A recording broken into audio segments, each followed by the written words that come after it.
Over the past several days, we've watched public officials, almost exclusively Democrats, including Minnesota Governor Tim Walz and Minneapolis Mayor Jacob Frey, publicly encourage citizens to physically interfere with federal law enforcement operations carried out by ICE. This is dangerous behavior. These were direct statements urging Americans to obstruct federal officers who are attempting to remove violent criminal offenders from our communities who have been embedded into our cities, counties, and states by the Biden administration.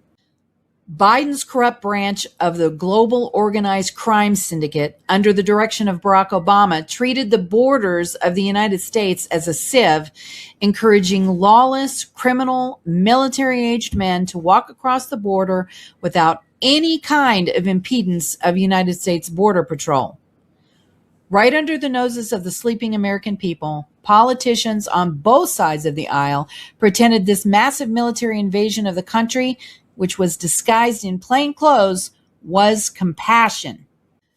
They call it asylum. This was not people seeking asylum.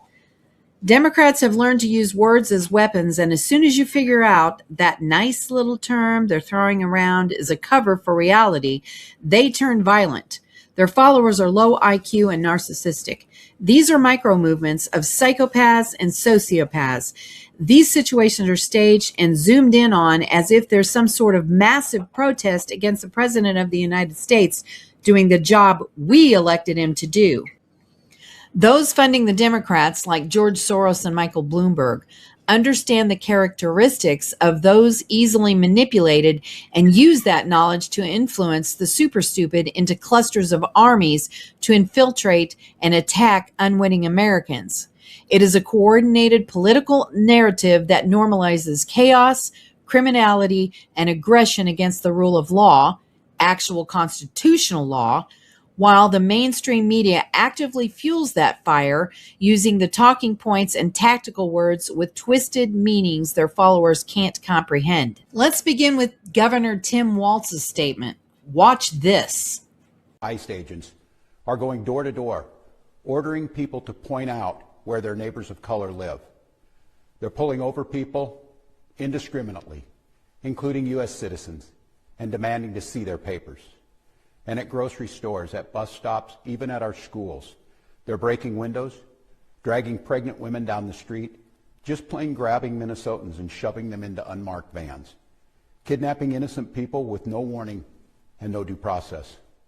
Let's be very, very clear. This long ago stopped being a matter of immigration enforcement. Instead, it's a campaign of organized brutality against the people of Minnesota by our own federal government. Now let's listen to Mayor Jacob Frey. Let's be very clear. I've seen conduct from ICE that is disgusting and is intolerable.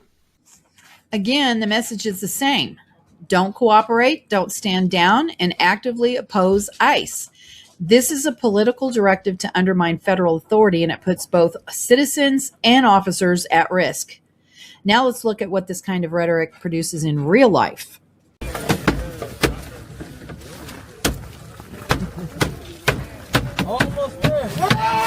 Oh, wow.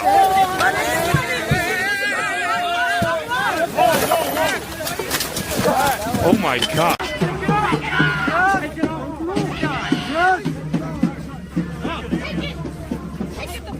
No, dog. Take it off. You're not going to. Take it off and you are hurt. Take it off. Nasty fuck. Take it off. He gave you a chance. There you go. I got you. You're good. Get your ass up out of here. Drop your knees. Get your knees. Drop it.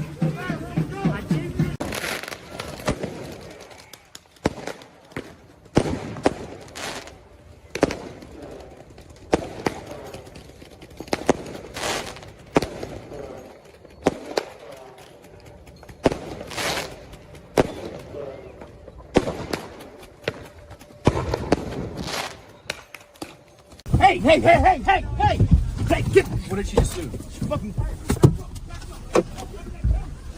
Oh, shit. Okay, it's okay.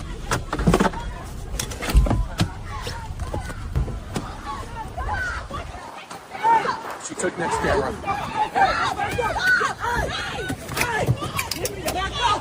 She just stole next camera.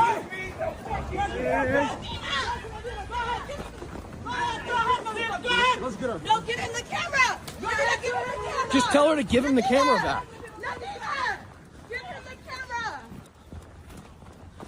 What happened, Nick? They just stole my camera. Right out of your hand while you're in the car? That's what the fuck you wanted, right? That's what the fuck you wanted, right? That's what you did. Man, listen, motherfucker, you better get the fuck up out of here. You fucking coward. Motherfucker, you a coward, bitch. You have to leave. You a fucking coward. Get robbed, you motherfucker. Get the fuck up out of here. $1,000 Bitch. You fucking coward. You a fucking coward, motherfucker. Nobody stepped Motherfucker, you trying to incite that shit. Nobody stepped in. Get the fuck up out of here, bro. $1,000 from the big Yeah, fuck you, fucking bitch. Did you call that? Did anybody call 911? Texas plates. Come out of the car. Come out of the car. Come out of the car. Open the window. No, he's in proceedings. He's good to go. Let me get my plate. Lower the window. Watch out behind you, watch out! Holy watch out in front of you, watch out in front! Get out of the car. Get out of the car. Got a ramp.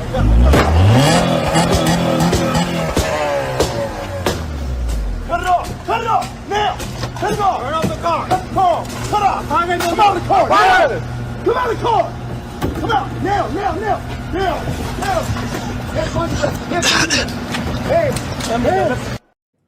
This is not peaceful protest. This is theft. This is destruction of federal property. This is interference with law enforcement. And this is exactly what happens when elected officials give a green light to mob behavior. Let's take a look at the media because they are not neutral observers here. Here's Abby from CNN. It's a 13-second clip. Look what she questions, what she says. And then you tell me how you would respond to what Abby says here. Go ahead, Rob. Obama was able to deport millions of people in this country. And I don't recall ever seeing things like that unfolding in suburban neighborhoods across the country. And you have to wonder why. You pause it right there. You know why, Abby? Maybe because you guys didn't cover it. They describe ICE as a police state. They call federal agents a masked armed militia. That language is deliberate. It's inflammatory, and it's meant to dehumanize law enforcement and justify violence against them.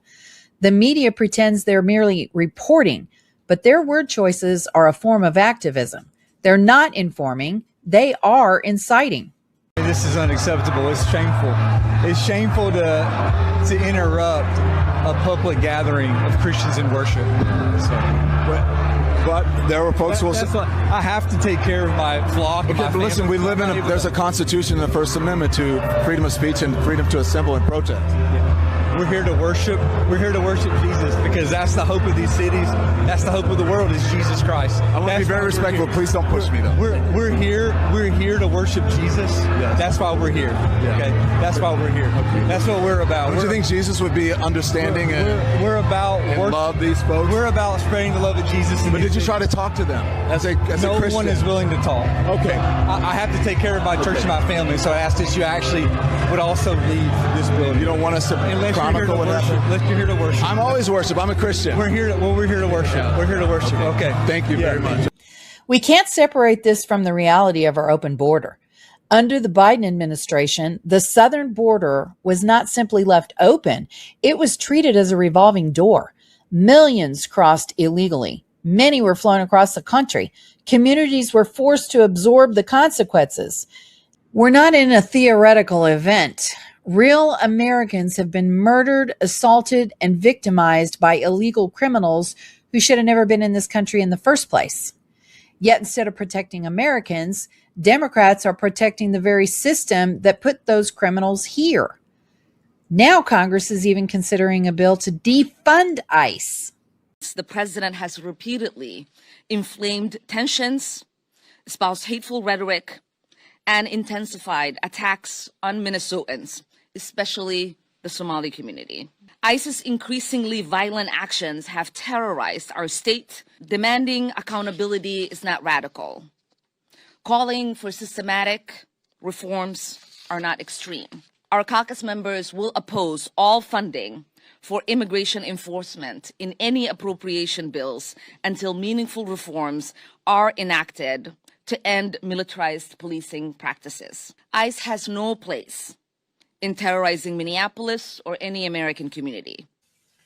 They tried to defund the police, and that failed catastrophically. So now they pivot to defunding ICE.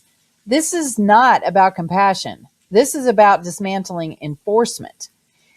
In a recent analysis, Dr. Steve Turley highlighted 2 long-term psychological studies that followed self-identified liberals over decades. These studies found a recurring pattern of traits consistent with being a psychopath, having sociopathic tendencies, and narcissism. This isn't name-calling or labels. This is empirical research done by liberal science tracking personality patterns over time. How many times have we heard from the minority and their micro movements to follow the science? Let's be precise about what these terms mean.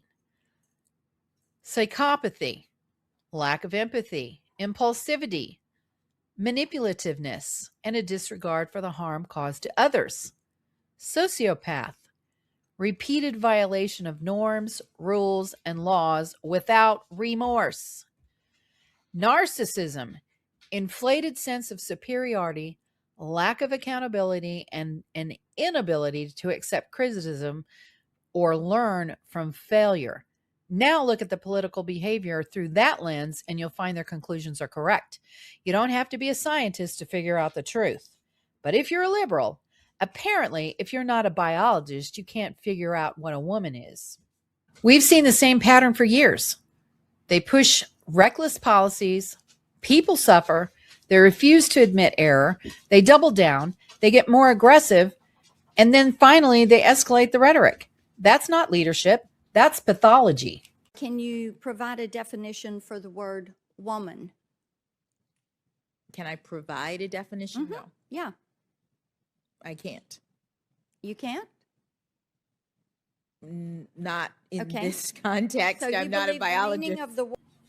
When elected officials call on citizens to obstruct law enforcement, when the media demonizes federal agents, when criminals are protected over American families, we're not dealing with policy differences.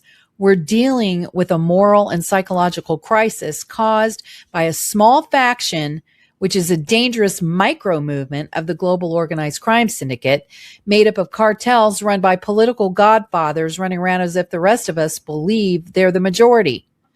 Until Americans recognize this for what it is, the violent and delusional left will continue these cycles. I'm April LaJune, and thanks for joining me on the America Matters radio show.